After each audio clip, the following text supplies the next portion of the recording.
네, 안녕하세요. 일과 관계에 지친 이들을 위한 퇴근길 영화관 세 번째 시간입니다. 매번 포항의 독립영화 전용관인 인디플러스 포항에서 진행을 하다가 이번에는 특별하게 배급사 필름다빈의 공간 현기증에서 상영 전에 감독님들을 뵙게 되었는데요. 먼저 감독님들 작품 소개와 함께 인사 부탁드릴게요. 안녕하세요. 저는 낙과라는 작품을 연출한 양재준이라고 합니다. 제가 만든 낙과라는 작품은 같은 도서관을 다니고 있는 백수 부자가 이제 서로 이제 어색해하기도 하고 좀 불편해하기도 하는 그런 뭔가 공존 과정에서 좀 이렇게 코믹하면서도 좀 아버지와 아들의 그런 관계를 보여주는 그런 좀 코미디 드라마의 영화입니다. 안녕하세요. 저는 빈집을 연출한 김예지라고 합니다. 저는 지금 학교를 졸업하고 이제 회사를 다니고 있는데 2일 뒤에 실직 예정인 감독인데요. 빈집이란 영화는 거제라는 도시를 배경으로 하고 있는데 거제라는 도시를 이끌어가는 산업이 무너져가면서 한 가족에게 미치는 영향을 그린 영화입니다. 네, 저희가 11월 13일 금요일 퇴근길 영화관에서 상영할 단편 영화 두 편은 방금 들으셨듯이 김예지 감독님의 빈집과 양재준 감독님의 낙과입니다. 두 작품 모두 실직과 구직 과정 속에 있는 주인공들이 그들의 삶을 지켜내려고 하는 모습을 담고 있는데요. 시나리오에 대한 질문으로 이야기를 좀 시작해보려고 합니다. 두 감독님께 공통적으로 질문을 드릴게요. 시나리오를 쓰시게 된 배경을 여쭤보고자 하는데요. 저는 경남 거제에서 태어나서 그 곳에 이제 환경에서 20년간 자란 다음에 대학교를 이제 영화과를 오게 되었습니다. 네, 근데 대학에 와서 거제의 그 조선 산업이 무너지기 시작하게 되었거든요. 그래서 대학에 와서 조금 멀리 떨어져서 거제도를 6개월에 한 번씩 내려가서 지켜본 느낀 것들을 제 졸업 영화로 찍게 되었고, 사실 좀 더 결정적인 이유는 저희 아버지가 저희 가족이 모두 거제를 떠나게 돼가지고 이제 그런 이야기를 영화 속에 담게 된 시나리오를 그렇게 쓰게 된 영화입니다. 저도 뭐 이게 사적인 경험과 좀 결부가 되어 있는데 영화학교에서 좀 영화를 공부하고 있어요. 원래는 영화를 전공하지 않아서 현장에서 이제 조연출 생활을 먼저 시작을 했다가 이제 뒤늦게 공부를 다시 해가지고 영화학교에 들어갔는데 그 과정에서 제가 20대 후반 정도 때 실제 공교롭게도 아버지하고 같은 도서관을 다닌 적이 있어요. 그래서 진짜로 이렇게 같은 도서관에서 만나면 서로 이제 눈 마주치면 이렇게 먼 산 바라보고 이렇게 그랬던 어떤 경험이 있는데 그것을 씨앗으로 해서 좀 극화를 해서 좀 부자의 이야기를 만들게 됐습니다. 내용에 대해서 조금 더 자세하게 들어가서 여쭤볼게요. 먼저 낙과에 대해서 여쭤보면 낙과 같은 경우는 기주봉 배우가 연기한 실직한 아버지와 그리고 박세준 배우가 연기한 취준 N수생 아들이 나와요.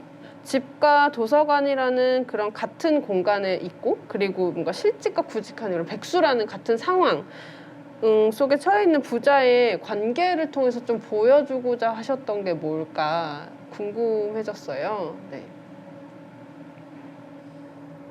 그 아들이 굉장히 닮기 싫은 아버지를 닮아가는 과정이라고 생각을 했어요. 그러니까 나는 저 사람처럼 실패자가 되고 싶지 않은데 근데 나의 상황은 계속해서 그렇게 흘러가고 있고 나는 인간적으로도 저 사람을 닮아가고 있는 것 같고 그래서 그 과정을 따라가는 영화라고 생각을 하고 이렇게 만들었던 것 같아요. 그래서 아버지가 마트에서도 일하다가 이제 해고 당하시는데 또 비슷한 일을 이렇게 하게 되잖아요, 아들이. 그래서 어쨌든 그러한 어떤 암시, 나도 저 사람처럼 결국에 될 것 같다는 암시라고 생각을 했었거든요. 저 딴에는 좀 비관적인 결말이라고도 사실은 생각했었던 것 같아요. 그래서 이렇게 닮기 싫은 당신을 닮아가고 하지만 좀 뻔한 문장일 수도 있지만 그럼에도 불구하고 또 삶은 또 계속되는 부분이 있고, 그래서 이 과정을 통해서 좀 우리가 사는 사회에 대해서 좀 더 얘기해 볼 수 있는 계기도 될 수 있지 않을까. 이번에 빈집에 대해서 좀 여쭤볼게요. 그 빈집에서 주인공 영우는 영화에서 계속 구직을 하잖아요. 그죠? 근데 어디선가 일을 구하는 행위도 노동을 하기 위한 또 다른 구직 노동이다라는 말을 제가 어디서 봤는데, 굉장히 제가 봤을 때는 영우가 좀 애처롭고 좀 아슬아슬해 보이기도 했어요. 근데 여기에다가 더 얹어서 영우는 그 타이에 의해서 자신의 것을 계속 비워줘야 돼요. 그러니까 그 조선업이 침체돼서 일자리도 잃고, 그리고 집조차도 집주인을 사기로 이사를 가야 되는 상황에 처하잖아요. 그래서 일자리와 집이라는 어떻게 보면은 삶을 이어가는데 가장 중요한 두 가지를 타이에 의해서 잃어야만 되는 그 비극적인 설정을 하신 이유가 있을까요? 근데 이게 저는 좀 현실 같았거든요. 제가 느끼는 건. 거제는 이미 일이 없어서 떠나는 사람이 너무 많고, 저희 집도 일이 없어서 떠난 거거든요. 그래서 저는 그게 비극적인 게 그냥 사실이라고 느꼈기 때문에 제가 그렇게 썼고, 지금 제가 서울에 사는데도 사실 서울에서도 일자리가 없으면 저는 어디서 살아야 되죠? 라는 생각이 있고, 일이 없으면 전세자금 대출 이자를 낼 수가 없고, 그러면 당연히 떠날 수밖에 없고, 그래서 영우를 그렇게 비극적으로 만들었던 것 같기도 하고. 좀 흥미로웠던 게 그 빈집과 낙가 모두 상하거나 떨어진 과일이 영화에 등장해요. 물론 빈집은 그 짧게 나오지만, 그래서 질문을 드리면 이제 과일로 영화에서 표현하고자 하셨던 것과 과일을 고르게 된 이유가 궁금하더라고요. 저는 과일은 이제 가공되지 않은 식품 중에, 그러니까 필수적인 그 식품이 아니잖아요. 사실 삶을 살면서 내가 에너지를 얻고 생존을 하기 위해서 과일을 먹을 필요는 없거든요. 그래서 저는 건강을 챙기겠다는 이유로 과일을 사놓지만 집에 냉장고에 항상 상한 과일들이, 그걸 통해서 좀 생존과 내가 진짜 살기 위해 그것에만 집착을 하는 걸 좀 더 보여주고 싶어서, 그게 짓무른지도 모르고 먹어야지 하고 꺼낸 과일을 보여주고 싶어서 그런 과일을 쓰게 됐습니다. 영화 속에. 어떤 공포 같은 게 있어요. 그러니까 어떤 사회에서 누락된다는 공포, 어떤 정상이라고 하는 어떤 범주에서 누락된다는 공포심이 항상 있는 것 같아요. 지금도 그런 공포심을 느끼고 있고, 그래서 쓰는 글이라든지 찍는 영화에 항상 그런 것들이 직간접적으로 드러나는 것 같은데, 떨어지는 과일, 그리고 이게 어떤 목표한 바를 성취하지 못하고 이제 으깨어지고 그런 거라거나, 패백식에서 이런 거를 던지는 것도 어떤 행운이나 성공을 기원하는 건데 거기 안착하지 못하고 또 떨어지는 것도 나오잖아요. 그리고 아버지가 본인이 스스로 또 거기서 떨어지는 장면도 나오고, 사회에서 누락된다는 공포, 좀 그런 것들이 여기에 좀 들어가지 않았나? 라고 생각을 했었어요.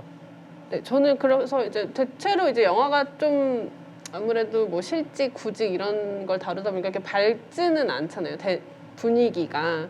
그러다가 저는 그래도 뭐 과일이 떨어지고 상하더라도 이제 과일이라는 소재가 좀 여러 번 등장하니까 좀 신선하다 이런 생각이 들면서 과일이 나온 장면들을 좀 재미있게 봤던 것 같아요. 그래서 이번에 드리고 싶은 질문은 감독님 두 분 각각 작품에 가장 좋아하는 장면은 어떤 것들인지, 어떤 게 있었는지 한번 여쭤보고 싶거든요.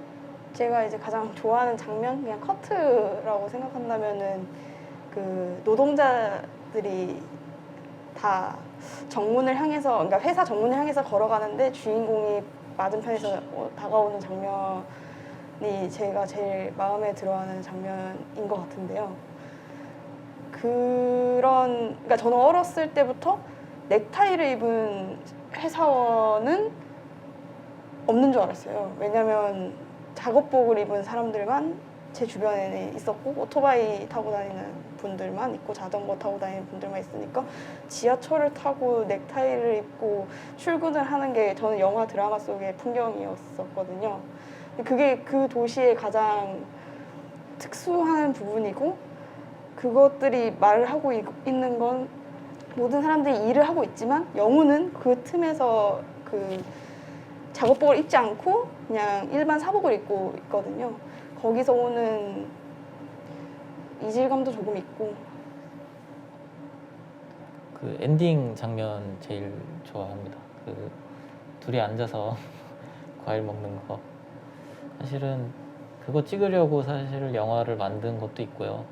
어떤 감정이라는 게 긍정만 있는 것도 아니고 뭐 부정이랑 항상 함께 하잖아요. 그러니까 아까 말씀하신 것처럼 비관적이지만 그래도 또 뭐 괜찮다 혹은 뭐 약간의 뭐 따뜻함일 수도 있고 가장 먼 위치에서 시작해서 같은 곳을 보기도 했지만 내가 가장 닮기 싫어했던 사람하고 가장 닮아 있는 순간이기도 하고 그리고 뭐 시간대도 가장 해가 저물기 직전에 이런 시간인데 그래도 좀 더위를 식혀주는 또 소나기가 또 내리고 있고 그래서 좀 상반되는 것들이 섞여서 개인적으로 좀 좋아하는 장면입니다. 직장인들 혹은 뭐 노동하는 사람들이 이 프로그램을 보고 이 프로그램에서 선정한 영화를 보고 내가 일하는 모습에 대해서 좀 생각해봤으면 좋겠다라는 취지로 기획이 되었는데 그래서 또 감독님께 좀 여쭤보고 싶어요. 그 감독님들에게 일 혹은 노동은 과연 어떤 의미를 갖고 있는지 궁금하더라고요. 워킹 푸어라는 단어가 있잖아요. 그러니까 살기 위해서 일을 하는데 근데 그 일이 내 삶을 다 차지해버리는 그러니까 되게 좀 그런 아이러니한 상황이 일어나는데 노동에 대해서 제가 어떤 걸 규정을 해보자면 저는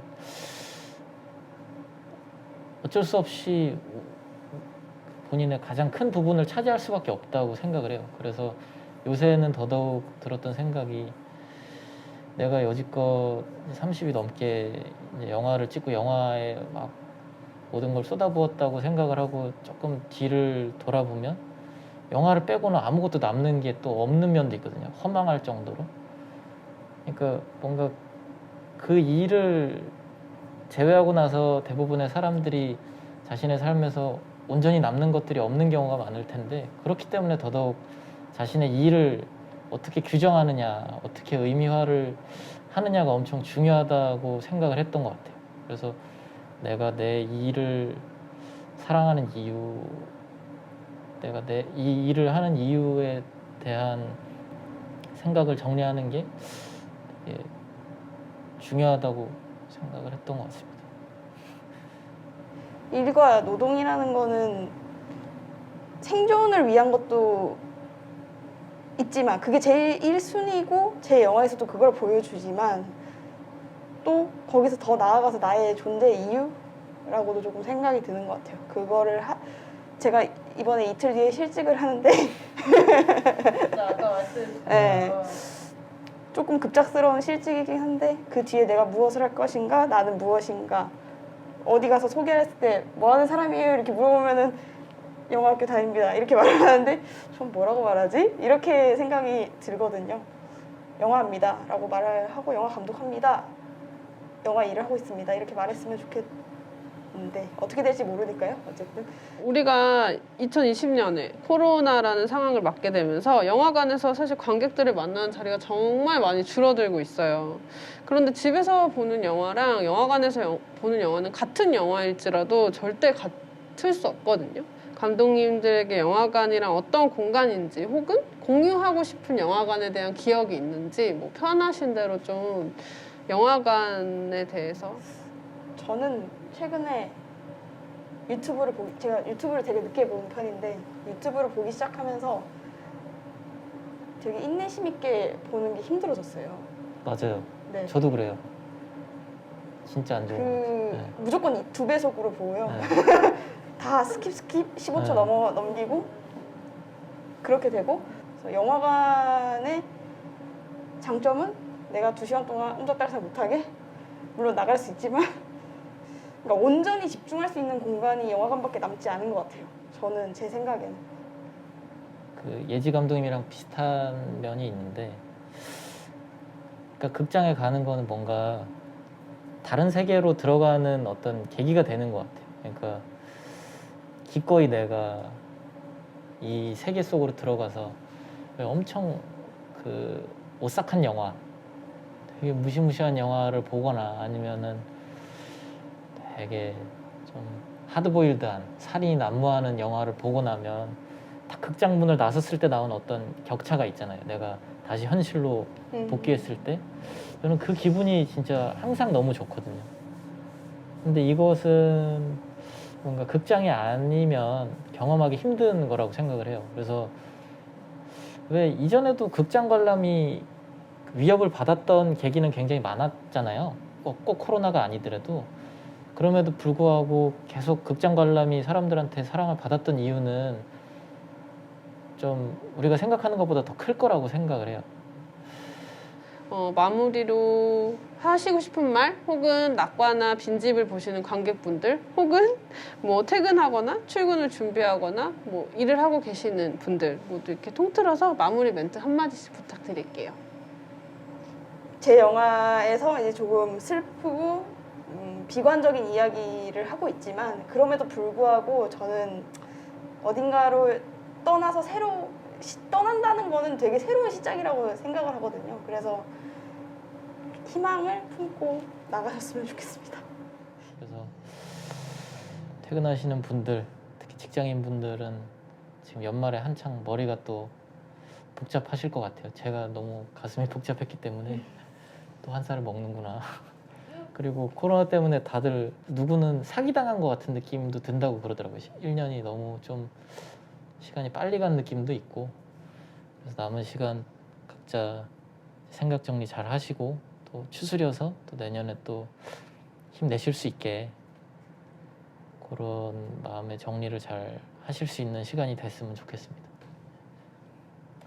네, 오늘 이야기 나눌 양재준 감독님의 낙과와 김예지 감독님의 빈집은 오는 11월 13일 금요일 저녁 7시 30분에 상영됩니다. 그러면 저는 다음 퇴근길에 또 뵙도록 하겠습니다. 오늘 와주셔서 정말 감사합니다. 고생하셨습니다. 감사합니다.